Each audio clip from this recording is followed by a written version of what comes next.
chapter 2, and something that we did not deal with because we wanted to wait till we could get to chapter 3 is the first verse of chapter 2.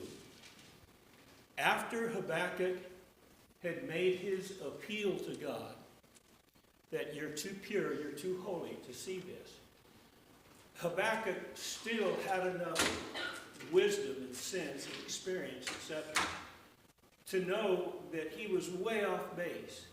Now, I don't know if you've ever had moments in your life like that, but maybe there's an occasion where you feel so strongly about something that has happened or that is happening. And it becomes such a focus of your thinking, and you can't escape it. And you try to remedy that by going to whatever source of authority or whatever the source of the problem is. And at the same time, in the back of your mind, you know, well, I'm really going to get knocked down for this. This isn't going to go over well, but I have no choice. The inequity, the injustice, the wrong, whatever it is just so pervasive that I can't keep quiet.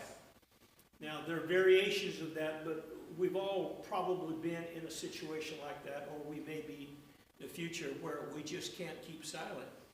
But when we speak our piece, we know whatever authority or whatever entity that we confront, they're not going to take it very well, and we're kind of tense up. We get ready for the backlash. Well, read verse 1 of chapter 2 with me after Habakkuk has made his appeal to God. He said, I will stand my watch and set myself on the rampart. That is that section which is strong, whether stone or wood, where I'm going to try to stable myself here. I will set myself on the rampart and watch to see what he will say to me and what I will answer when I am reproved. He's setting his feet. He's getting ready because he knows he's going to have an assault on him. Not necessarily physical, but God is going to respond to him in a pretty strong way, and he braces himself. He knows that God is going to reprove him. This is an interesting thing about Habakkuk, and lest we rush over this too quickly, the few men in the Old Testament, whatever we may think of them, when they felt either righteous indignation or felt compelled because of their position as a prophet or a king or a head of a family or something of that nature, when they felt compelled that I've got to speak up and I'm going to argue with God. Abraham argued with God over Sodom. Moses argued with God over the Exodus. Daniel didn't argue, but he was close to it with God saying, tell me, tell me, tell me. Can't put me out here and not tell me. Habakkuk is in the same vein with Daniel, but he goes even further. He just lays it out there. He's not going to let it pass. And so he writes this book. This book is written as a challenge to God, not a challenge to his authority, not necessarily a challenge to his wisdom, but a challenge to his openness to the people. Why are you letting this happen? Is he too tolerant of wickedness of his own people? Habakkuk and all of his generations before him have all witnessed wicked kings, wicked empires. That's nothing new, but how could God allow Israel to stay so wicked? That's Habakkuk's problem. And he knows, now that he states his case, that God is going to come back at him. And so he braces himself, and God's response, the just shall live by faith, and gives the 5 descriptions of the proud man. And then finishes it, the last verse of chapter 2. Now the Lord is in his holy temple. Let all the earth keep silence before him. Chapter 2 is interesting. The first verse, the last verse. How that is bookended. Habakkuk says, I know what's coming. And at the end of it, God says, God's in his holy temple. Everybody shut up. He doesn't reprove Habakkuk for speaking out. He explains to Habakkuk what his thinking really is here. He doesn't disagree with Habakkuk that Babylon is a wicked nation. He goes further in describing how wicked Babylon is. So there's no argument there. What it is, basically, God is telling Habakkuk, and you and I, there in verse 20, I have things in control. Just hush. Just wait. And that's hard for us. That's just hard for man to not. I've got to say something. That's just the way we are. Habakkuk is a good example of that. And if, we haven't reached the end of it yet here, but I will just mention this.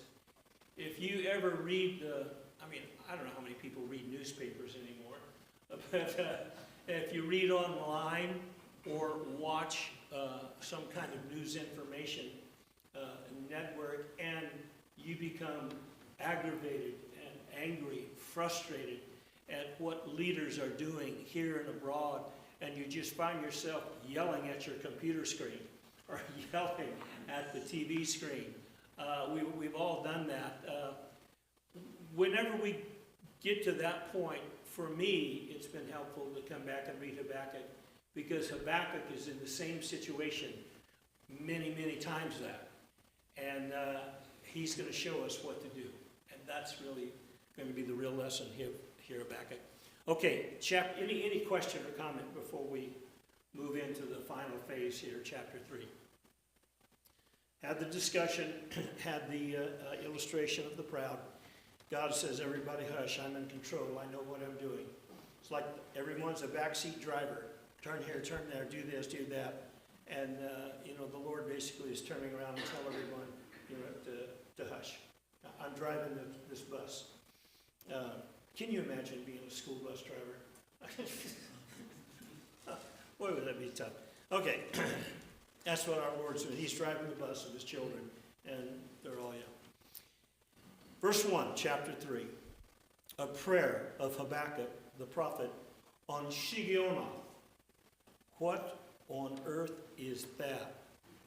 Now, some of your Bibles may have a footnote, say we don't know. Others may have a footnote back to the psalm that uses that word in description of a song.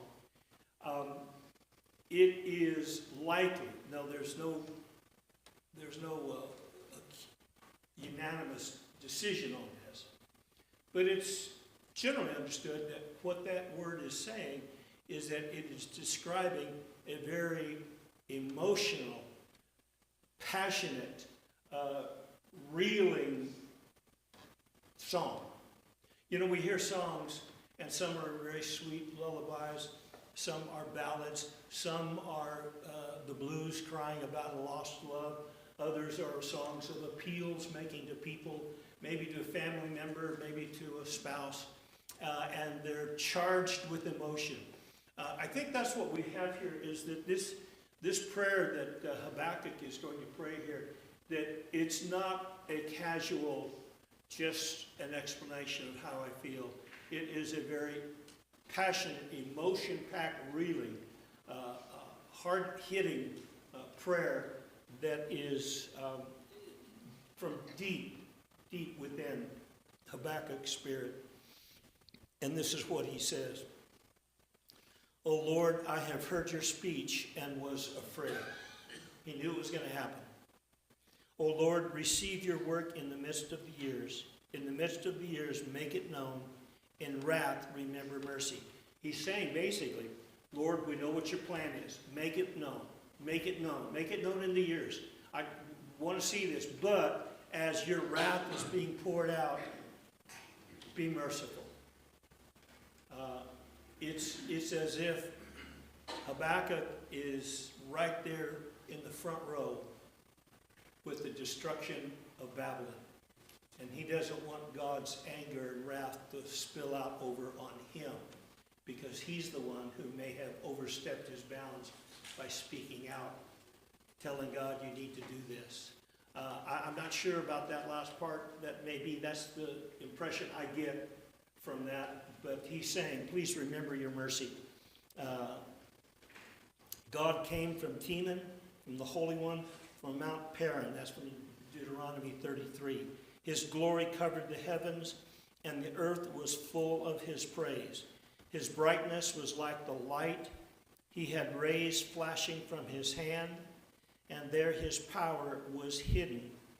Before him went pestilence, and fever followed at his feet. He stood and measured the earth. He looked and startled the nations, and the everlasting mountains were scattered.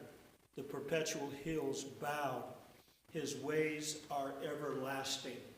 He is saying, I recognize, observe, and know that when God speaks, the heavens quake. He steps on the earth in a figurative fashion, and nothing stops him.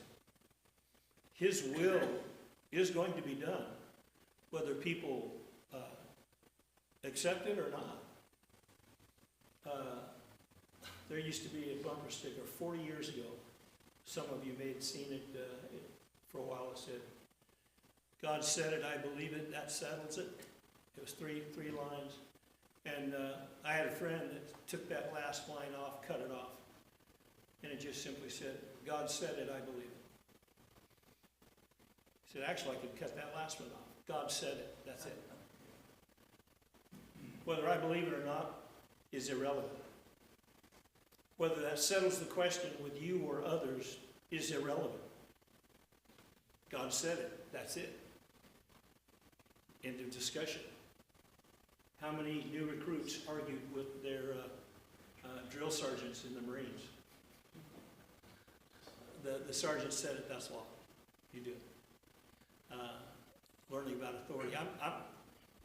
I'm going to do that here. I promise. Very, very soon here. I'm going to tell you a story, but I want everyone here to hear this. Okay, in those first 6 verses, Habakkuk is saying, this is it. God, we know who you are, your law, your power, etc. Verse 7, I saw the tents of Cushan, that's in Ethiopia, in affliction. The curtains of the land of Midian trembled. He is now showing how the effect of God's word spreads out over the earth, and how it's not isolated to just his people. And this is a mistake that I've made often early in my Bible study life, that everyone has made in one fashion or other, even if we didn't realize it at the time. Over the years, when we read about the people of Israel in the Old and in the New, we tend to think, well, this is where God was focused. And all the other circumstances, all the other nations, all the other political, geopolitical situations that exist, God didn't care, or God didn't deal with. And that's not true. Reality is, God has dealt with all of his creation around the world since the beginning of time. Just think of all of the generations that followed Adam and Eve in the early chapters of Genesis. We just see them as a list of funny names. God, they all had a story, they all had a family, they all had a people, and God dealt with every one of them. And they were subjected to it, submissive. All right, so in all of that, he said, verse 8, O Lord, were you displeased with the rivers? Was your anger against the rivers? Was your wrath against the seas, that you rode on your horses, your chariots of salvation? Your bow was made quite ready. Oaths were sworn over your arrows. You divided the earth with your rivers. The mountains saw you and trembled, and the overflowing of the water passed by. The deep uttered its voice and lifted its hands on high. Looking at all the figures of water that is going on in here, it's as if he comes in and God's horses are walking through the oceans as he walks across the face of the earth.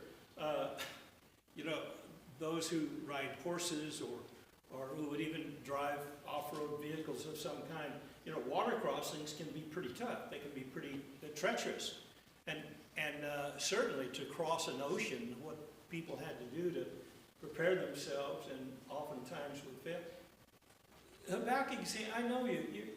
The ocean is like a puddle to you. You just walk right through it. It's nothing. It's nothing. And here we are, these miserable little ants who would stand up, shake our fist, and curse you. How absurdly foolish we are. Your mountains saw you, verse 10, and trembled.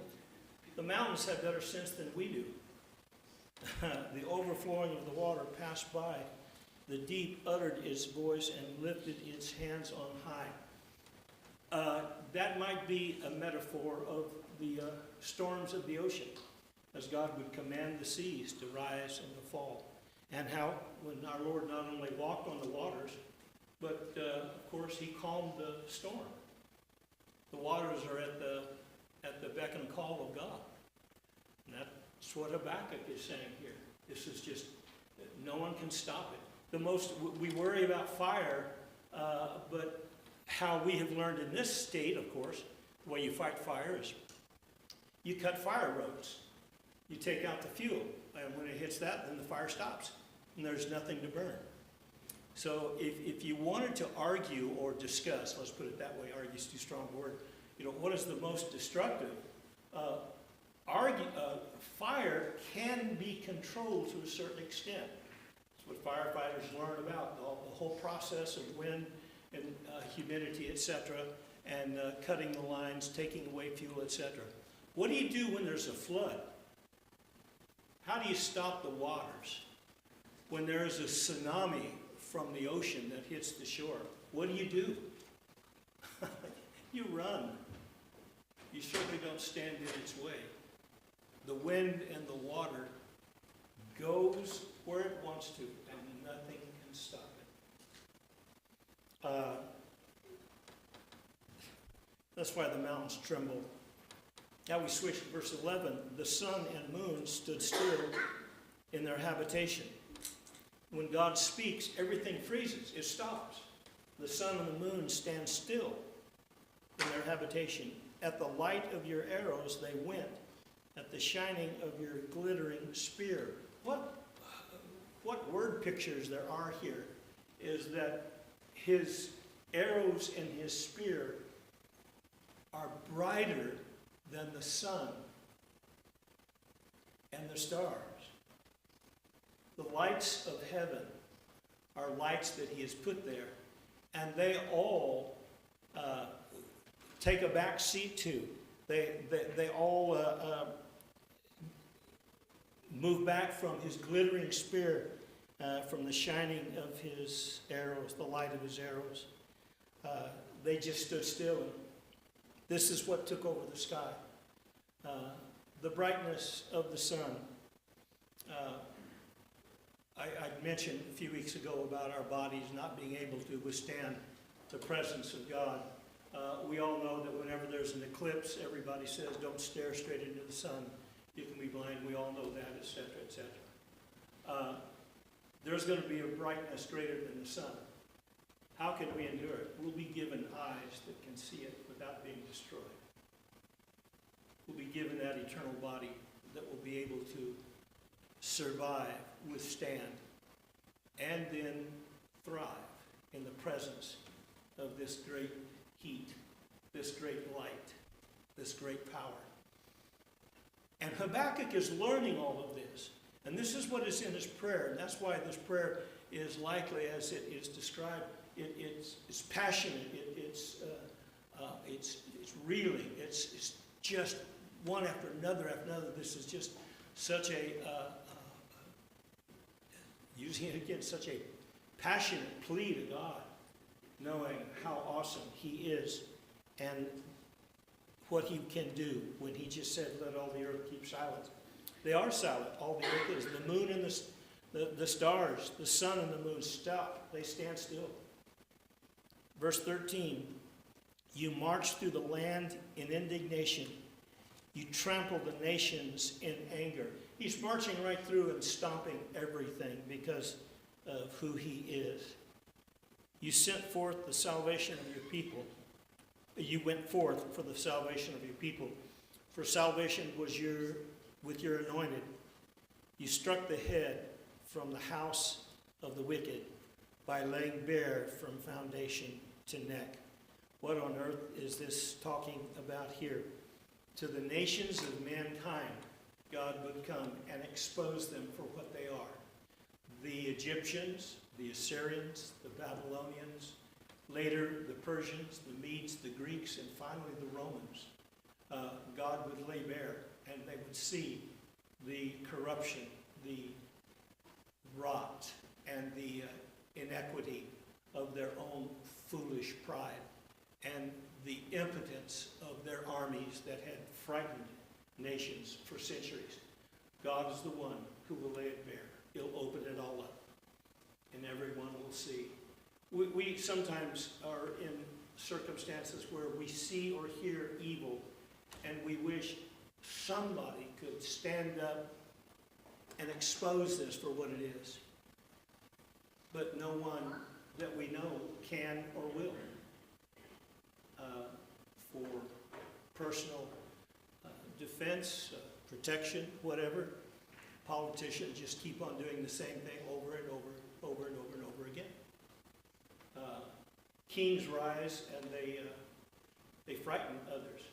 Let me just stop here and get out of this for a moment and come to a 20th century, 21st century phenomenon. I don't know if any of you have ever seen this or not. I think the video is still available. But when Saddam Hussein took over the government of Iraq, it is the most chilling scene that I have seen in modern times. He basically walks into the parliament and is announcing to hundreds of men there that are gathered that he has already arrested the prime minister, all of the heads of the state. He's arrested them. He's had some of them killed. And while he is speaking, soldiers come in and drag men out of the assembly. And they're all looking around, what is going on? It is a coup in real time. That's happening right then, right there, right now. And these men are looking around, and he comes up to the podium, and he basically says, I want everyone to pledge allegiance to me. Who will pledge? And then he calls them by name. You. And you can see the man is scared to death. He is watching this all happen. He's seeing his colleagues being dragged out of the assembly, screaming, being ready to be shot. Here's the gunshots, being told that others have already been executed. And now in front of all these people, what does he do? He pledges his allegiance to Saddam by force. And they just go right down the road. And what is so chilling are the expressions on the faces of these men. They were not expecting this. They are terrified down to their toes on this. And that's how that bully just came into being. That's how he came into power. He just forced himself on the people. And they couldn't stop him, wouldn't stop him. That's an extreme case, but that's not unsimilar to what has happened in the Bible in the ancient times when pharaohs, kings, rulers, Caesars would come in power, come out of power, do so with the sword. And someone says, is anybody going to do something about this? Habakkuk says, God wades through and tramples on the nations. He takes care of all of it. He knows exactly what's going on. And nothing is going to be, nothing's going to slip by him. He'll know it all. Any question or comment or thought about Habakkuk as he's sitting here now after he has been told about the proud? The Lord is in his mighty temple. Let all the earth keep silence. He just goes on. He said, you lay bare the neck of of the foundation to the neck that is here now. You're in control of everything. Verse 14, you thrust through with his own arrows. You take his own weapons and kill him with it. You thrust him through. The head of his villages, they came out like a whirlwind to scatter me. Thief, their rejoicing was like fearing on the poor. I'm so sorry, I need to get my glasses here. So, no, I can't do that. The head of his villages, they came out like a whirlwind to scatter me. Their rejoicing was like feasting on the poor in secret. They came in and they would exploit and take everything, thinking that no one knew it. And here comes God, trampling. Verse 15, you walked through the sea with your horses, through the heap of great waters. When all of this injustice is being done, they think in private, here comes God, and he's riding his horse. Of course, this is the figurative metaphor. He's riding it right through the ocean. The ocean is ankle deep to his horses, so to speak. It doesn't say that, but it'd be like that. Here he comes, and he knows what's going to happen. And when I heard, my body trembled. My lips quivered at the voice. Rottenness entered my bones. Now, that's not rottenness from evil. That is the rottenness of, we sometimes say, my knees just turned to water, or my knees buckled under me. The framework within us, our bones just melted. That's what he's saying right now. The rottenness entered my bones, and I trembled in myself, that I might rest in the day of trouble. When he comes up to the people, he will invade them with his troops. Now that's the end of his prayer in verse 16. So from about verse 2 to verse 16, Habakkuk is basically saying the same thing over and over. That God's going to come, and he's going to bring justice. He'll bring vengeance. And I'll be there when it happens, Habakkuk says. And he's going to be scared down to his toes when he sees it. Though it may not be directed directly at him, he is the one now who has called for it. He has to be thinking, I didn't mean it to be this bad. Now, I don't know if that's right or not, but it sure is the impression I get at the beginning of this book. Habakkuk is just outraged and cannot be consoled. He's just, God, when are you going to do something about this? He said, well, I am. I'm raising up the Chaldeans. You can't do that. He said, you back off and watch. Yeah, they're bad. They're worse than you think they are. Here it's going to come, and then I'm going to come on them. And here's how this is going to happen. And it's going to be ugly. And what is involved in here, though it is not said, but we know contextually from history, is that when the Babylonians came in to invade Jerusalem, the first time in 606 BC, they killed many of the people. They saved the good ones. Daniel was one of them that they saved. You remember the young men that they would bring in? And they just stripped the land, took all the treasure, came back and 3 times, in 3 different invasions, till they finally destroyed the whole city. And it wasn't until Cyrus, Daniel's still alive, but Cyrus then says, okay, let's read the books here. Oh yes, here are the people, 70 years. 536 BC, that's been 70 years. Send them back. They start going back. The captivity of the Israelites in Babylon have ended. But during that time, it was a horrendous, terrible time for them. But ironically, and this is a sermon by itself. Maybe we'll put that into a sermon form. But the great irony happened here over 70 years. You think about 70 years ago was, 1950, early 50s. What was the world like? Some of us weren't even born in 1950. 70 years exactly from here would be 55. Maybe a few of us finally were born at 55. What was that world like as compared to the world now? Wow, pretty different. How about the people? Now, I'm just making an appeal to all the people my age who are 85 and older.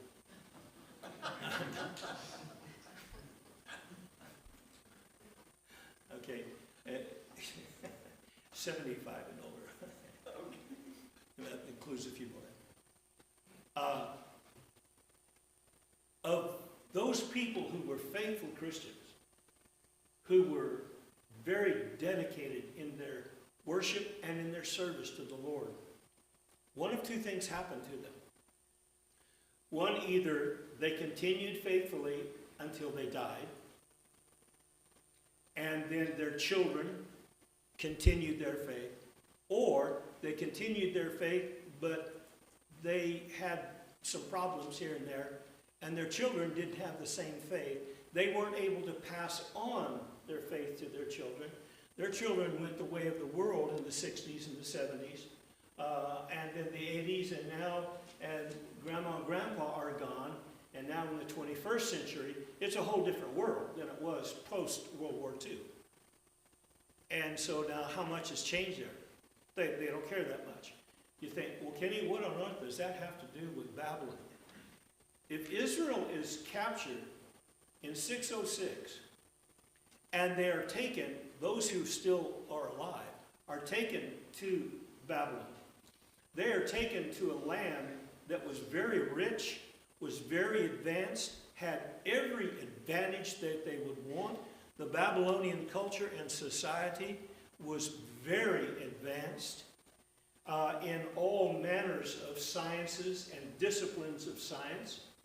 And when they lived there for 10, 15, 20 years, after 20 years, they've had children. Their children are now raised in that environment.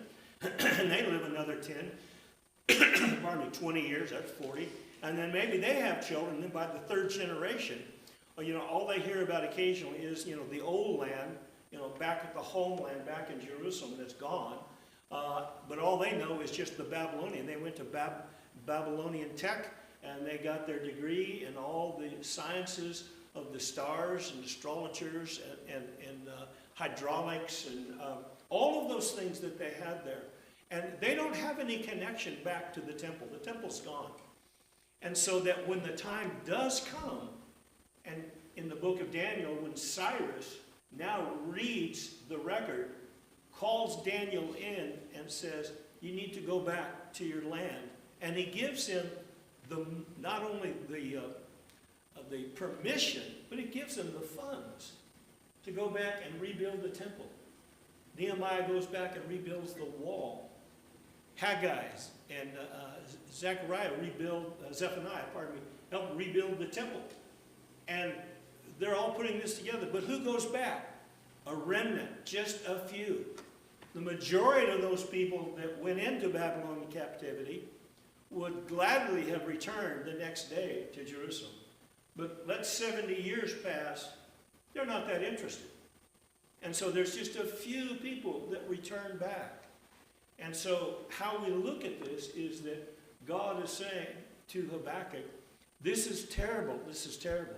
But what's going to happen is that these people there now are going to forget.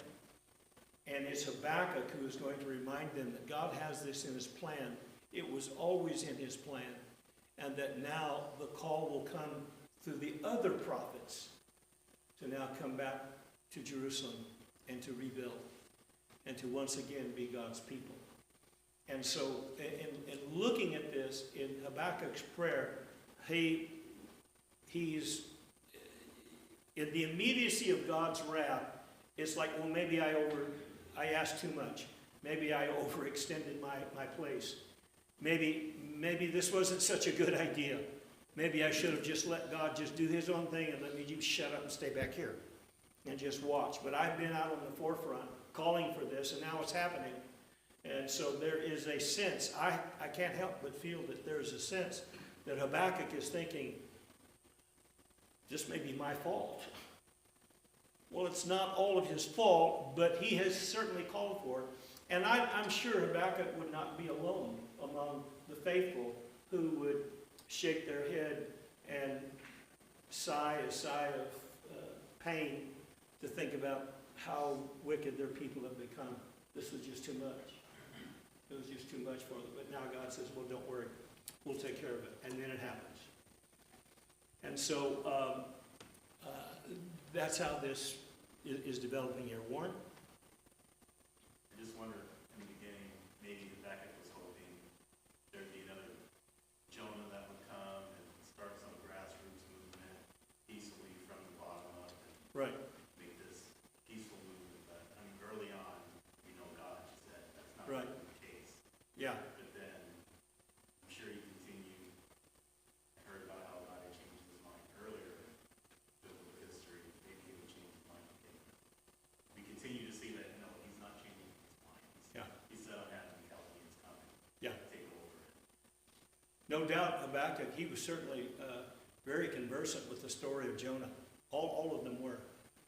But the interesting thing to me about the book of Habakkuk as it begins, there's several features here that are certainly unique to this book. But as this book begins, Habakkuk does not have Babylon anywhere in his thinking. He's not even thinking about Babylon. It's not until God says, I'm raising up a bitter and hasty nation, the Chaldeans. That's where Habakkuk says, what? That's what whoa, we weren't talking about that. We were talking about Israel over here and their ungodliness and their unfaithfulness and rebellion. This is what we're talking about. You need to do something with them. It's God who introduces Babylon and just blows Habakkuk's mind. No way. There's just no way you can use them against your people. They are too wicked. They are too evil. And that's where this comes in. And so I'm like you, Warren. You think that, well, maybe Habakkuk's thinking, well, maybe God will do something. But it wasn't for Babylon. It would be for his people. Maybe send another Jonah-like prophet to Israel and get them to repent, like Nineveh did. But God is going to open this up a lot further. Say, no, it's not going to be like that. It's going to get a lot worse. And it did. For the Assyrians, now I don't, we can't compare. In 2 Kings, when the Assyrians took the 10 northern tribes, they just took them. Yes, they were brutal to many of them, brought them into their land, and absorbed them. They just assimilated into the culture, and that was it. It was a brutal capture, and then it was just a very subtle, gradual absorption into the Assyrian culture of marrying and intermarrying. It was not genocide. We don't want to make the mistake of thinking the Assyrians lined all the Jews up and say, okay, you're dead, killed them. Rather than that, they let them come in and intermarry, and within a couple of generations, the identity of the 10 northern tribes were gone. So it was very subtle. This one is different. There is a great capture, and it's with violence, and they're drugged back there, but it's a combination. Those who would assimilate and those who wouldn't. Those who would refuse would fight to the death. Possibly they died along that way. The others that didn't, absorbed into it. I don't know how all that happened. Interesting to think about. But during that 70 years, most of the people said, okay, now we're Babylonians. And it doesn't take long for people to enlist within the culture. Just our country here, post-World War II, half of California that was not Spanish, that had come from Mexico or Spain, then that were quote-unquote natives to California. Then the war came, and who knows how many hundreds of thousands of men and women came from the Midwest, East Coast. They came, fought the war. How many of them stayed? Lots of them stayed, and then they started their families here. They would talk about, the old homestead in Arkansas or in Oklahoma, but they never went back there. they raise their kids here. And so now their kids, they're not Oklahomans or Alabamians or Virginians. Yeah, they're Californians. They're native to it. And within just one generation. And that's what was going on here with Babylon. So now, as this comes, this is going to be the enlightening. I'm not going to go further, and for the reason being, I'd like you to read at home. These last 3 verses are the very core of the message of the book of Habakkuk. The first 3.5 chapters of this are history. But the last 3 verses are a sermon that could and needs to be preached from here to the end of time for every Christian.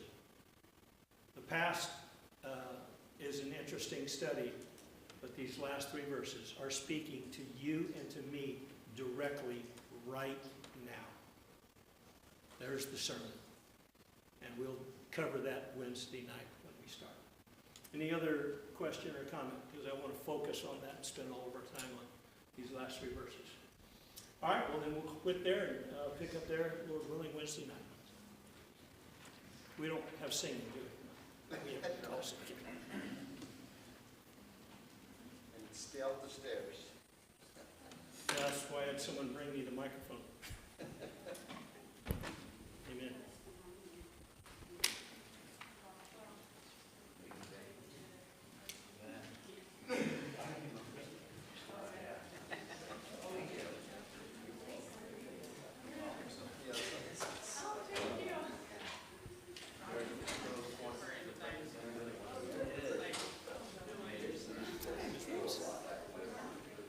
Good morning. How are you doing?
Yeah.